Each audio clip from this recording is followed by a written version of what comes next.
أعوذ بالله من الشيطان الرجيم بسم الله الرحمن الرحيم An'am suresi 5.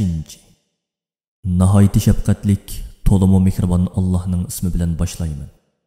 Allah bulutdan yağmurni tushirib berib, shu yağmur bilan barliq o'simliklarni chiqargan, yana yeshil maysalarni chiqarib, uningdan bir-biriga mingishib ketgan bug'doy, go'rish va arpaga o'xshash dallarni, xurma daraxining chechaklaridan yerga yaqin sangilib turadigan xurma sapoqlari, uzumlik bog'larni, g'azanglari bir-biriga o'xshaydigan, mevasi bir-biriga o'xshamaydigan zaytun, anar daraxtlarini yetishtirib bergan zotdir.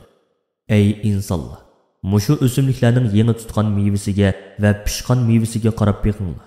Ularda Allohga iymon keltirgan va uning shariatiga amal qiladigan qavm uchun bu o'simliklarni yaratgan zotning cheksiz qudratiga va hikmatiga dalolat qiladigan ochiq alomatlar bor.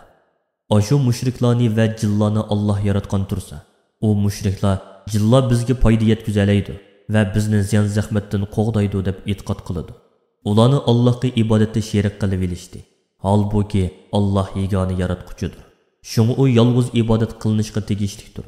Mushriklar yana nadonlikdan Allohning o'g'il qizlari bor degan sapsatini o'ydirib chiqishdi.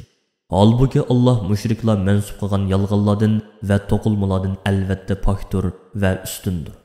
Allah osmonlarni, zaminni va ularning orasidagi maxluqotni o'rnaksiz yaratgan zotdir. Allohning jufti bo'lmasa, qandoqmi uning bolasi bo'lsin. Allah mushriklar sifatlagan narsalardan albatta ustundir. Allah hamma narsani yo'qdan yaratgan zotdir. Maxluqotining ishlaridan hech qanday ish Allohga maxfiy emasdir. Ey mushriklar, ana shu sizlarning Rabbinglar bo'lgan Allohdir. Allohdan boshqa toat ibodatga haqliq bo'lgan hech qanday iloh yo'qdir. U hamma narsaning yaratquchisidir. Uningga ibodat qilinglar, uningga itoat qilinglar. Allah hamma narsaga homiydir, bandalarining ishlarini idora qilib turg'uchidir. Ko'zlar bu dunyoda Allohni ko'rolmaydi. Ammo oxiratda mu'minlar Allohning jamolini cheklik ravishda ko'radi. Allah ko'zlarni to'liq ko'rib turadi. Ko'zlarning harakatini bilib turadi. Allah ishlarning eng inchki taraflarini bilguchidir, hammadan to'liq xabardordir. Ey payg'ambar, ashu mushriklarga aytqinki, sizlarga Rabbinglar tarafidan Muhammad alayhisalomga nozil qilingan Qur'onda hidoyatni zalolatdan ayirib bo'ladigan ochiq dalil paketlar keldi. Kimki bu dalil paketlarni ko'rib haqiqatga iymon etsa, buning foydasi uning o'ziga bo'ladi. Kimki ochiq dalil paketlar kelgandan keyinmi haqiqatni ko'rmasa, buning ziyni uning o'ziga bo'ladi. Men sizlarning amalinglarni sanab turadigan kuzatchi emas. Men faqatla haq dinni yetkazguchi payg'ambarman. Allah o'zining hikmati va ilmiga asosan bandalaridan xohlagan kishini hidoyat qiladi, xohlagan kishini ozdiradi. Bu Qur'onda mushriklarga Allohning bir ekanligi, Muhammad alayhisalomning haq payg'ambar ekanligi va qiyomatning bo'ladiganligi haqidagi dalil paketlarni bayon qilgandek, ularga yana ular bilmaydigan masalalarning dalil paketlarini bayon qilib bergan chaqda ular tuhmat qilib, "Ey Muhammad, sen bularni ahli kitobdan o'rganding" deydi. Biz oyatlarimizni Muhammad alayhisalomning haq payg'ambar ekanligini biladigan va uningga iymon keltirgan mu'minlarga mushunda xilma-xil shaklda bayon qilamiz. Ey payg'ambar, sana Rabbing tarafidan vahiy qilingan amr farmonlarning hammasiga amal qilgin. Bu amr farmonlarning eng kattasi Allohning bir ekanligini bilish va kishilarni uningga da'vat qilishdir. Sen mushriklarning tarsaliqiga va botil da'volariga parvo qilmagin. Agar Alloh xolisi edi, mushriklar Allohga sherik keltirmaydi. Lekin Alloh ularning mushriklikni tanlaydiganligini va o'zlarining nafsi xohishlariga agishadiganligini oldin bilgan. Ey payg'ambar, biz seni ularning amallarini kuzatguchi qilib avatganimiz yo'q. Sen ularning qilmishini bir taraf qilguchi emas, ularga homiymo emas. Ey musulmonlar, mushriklar cho'qinayotgan butlarni tillamanglar. Sizlarning bu ishinglar ularni nadonlikdan haddidan ishib Allohni tillashga ib bormusun. Biz ashu mushriklarga o'zlarining qabih qilmishlarini chiroyli ko'rsatgandek, har bir ummatga o'zining amalini chiroyli ko'rsatdik. Ondan hammasining qaytib boradigan joyi Rabbining dargohidir. Shu chaqda Allah ularning dunyoda qilgan amallarini o'zlariga aytib beradi va shuningga qarab ularga mukofot yoki jazo beradi. Ashu mushriklar agar Muhammad biz talab qilgan mo'jizani keltira olsa, biz albatta uningga iymon keltiramiz deb qattiq qasam ichishidi. Ey payg'ambar, ularga aytqinki, mo'jizalar faqat Alloh tarafidan keladi. Chunki mo'jiza keltirishga birdan bir qodir zot Allohdir. Ey mu'minlar, sizlar nadin bilasizlar? Balki mo'jizalar kelgan taqdirdimi u mushriklar uningga ishonmaydi. Ularning dillarini, ko'zlarini haqiqatdan burib etamiz. Ularni oyatlarimizdan manfaat elishdan to'sib qo'yamiz. Shuning bilan ular Qur'on oyatlariga u dastlab nozil bo'lishga boshlaganda ishonmagandek ishonmaydi. Ularni shundoq o'z ozg'unligida tengriqab yurishga qo'yib etimizda, ular haqiqatga va to'g'ri yo'lga muvaffaq bo'lolmaydi. Biz ashu mushriklarning talabini qabul qilib, osmondan farishta tushirgan va o'liklarni tirildirib, ular bilan so'zlashtirgan, biz hamma narsani ularning oldiga yig'ib bergan taqdirdimi, ey payg'ambar, ular sen da'vat qilgan dinga baribir ishonmaydi. Faqat Alloh hidoyat qilishni iroda qilgan kishilarla iymon etadi. Lekin ashu kofirlarning to'lisi sen Alloh tarafidan ib kelgan dinning haq ekanligini bilmaydi. Ey payg'ambar, biz mushriklarni sana dushman qilish orqali seni sinagandek, sendan ilgari o'tgan barliq payg'ambarlarni qavmining kofirlaridan bo'lgan dushmanlar bilan va jin shaytonlardan bo'lgan dushmanlar bilan sinagan edi. Ular anglag'uvchilarni Allohning yo'lidan ozdirish uchun soxtalikni haqiqat qilib ko'rsatadigan shirin-shiyka so'zlari bilan bir-birini aldab vasvasa qilishidi. Agar Rabbing xolisi edi, ular bunda qilolmaydi.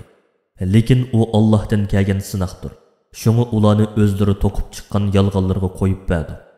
Ular, ya'ni jin shaytonlar oxiratga ishonmaydiganlarning dillari bu shirin so'zlarga moyil bo'lsin, uningdan xursand bo'lsin va qilayotgan gunohlarini davomlashtirsin deb shundoq vasvasa qiladi. Ey payg'ambar, ashu mushriklarga aytqinki, Alloh sizlarga haqiqatni o'p-ochiq bayon qilib beradigan Qur'onni nozil qilgan zot tursa, men bilan oranglarda Allohdan boshqa bir hukm qiluvchini izdamdiman. Biz Tavrat bilan Injilni ata qilgan Isroil avlodimi Qur'onning haqiqatan Rabbing tarafidan nozil qilingan haq kitob ekanligini aniq biladi. Şoňa sen biz sana vahiy qilgan haqiqatlar to'g'riliq hargiz shak qiluvchilardan bo'lmagin. Rabbingning so'zi bo'lgan Qur'on barliq xabarlaridagi, bayonlaridagi rostchiligida va ahkomlaridagi adolatda voyaga yetgan mukammal kitobdir. Allohning so'zini hech kim o'zgartirmaydi. Allah bandalarining gap so'zlarini anglab turg'uchidir, ularning oshkora va yushirin hamma ishlarini bilib turg'uchidir.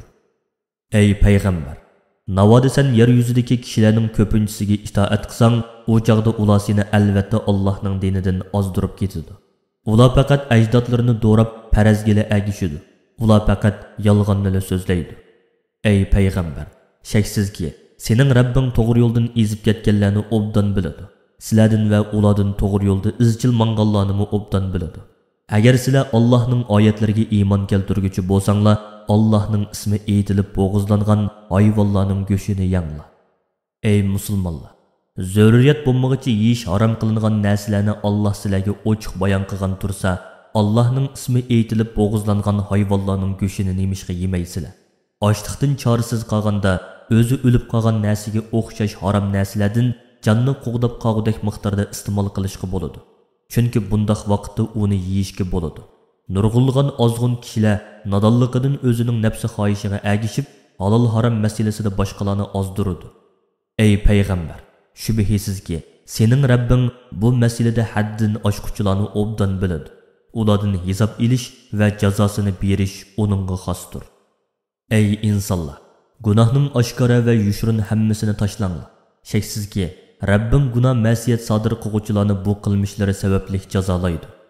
Ey musulmonlar, o'zi o'lib qolgan yoki butlarga va jinlarga atab bo'g'izlangan hayvonga o'xshash bo'g'izlaganda Allohning ismi aytilmagan hayvonlarning go'shini yemanglar. Chunki bundoq go'shni yeyish Allohning itoatidan chiqqanlikdir. Shubhisizki jinlardan bo'lgan shaytonlar o'zlarining odamiy shaytonlardan bo'lgan do'stlarini o'zi o'lib qolgan hayvonning haromligi to'g'risida shak shubhilarga soladi va ularni sizlar bilan munozirlashib, ey musulmonlar, sizlar o'zi o'lib qolgan molning go'shini yemaymiz deyish orqali Alloh o'ltirib berganni yemay, o'zinglar o'ltirganni yeysizlar deyishga buyuradi. Ey musulmonlar, agar sizlar ashu mushriklarga itoat qilsanglar, sizlar cho'qim ashularning qatoridan bo'lib qolasizlar. Ozg'unlikda ma'naviy jihatdan o'likka aylanib qolgan, biz uning qalbini iymon bilan tirildirgan, hidoyat qilgan, payg'ambarlarning yo'lida menishga muvaffaq qilgan, shuning bilan hidoyatning nuri ichida yashaydigan odam bilan ozg'unlikning, havoyi havasning qorong'uliklarida qilib, uningdan qutulib chiqishga yo'l topolmagan odam o'xshashmi? Bular hargiz o'xshash emas. Ey musulmonlar, sizlar bilan jidallashgan ashu kofirni mat qilib, uning barliq yomon ishlarini uningga chiroyli ko'rsatganimdek, inkorchilarning azobga tegishli bo'lishi va qilmishining jazosini tetishi uchun ularga o'zlarining inkorini chiroyli ko'rsatdim. Shuning bilan ular o'z qilmishlarini to'g'ri va yo'lliq deb bildi.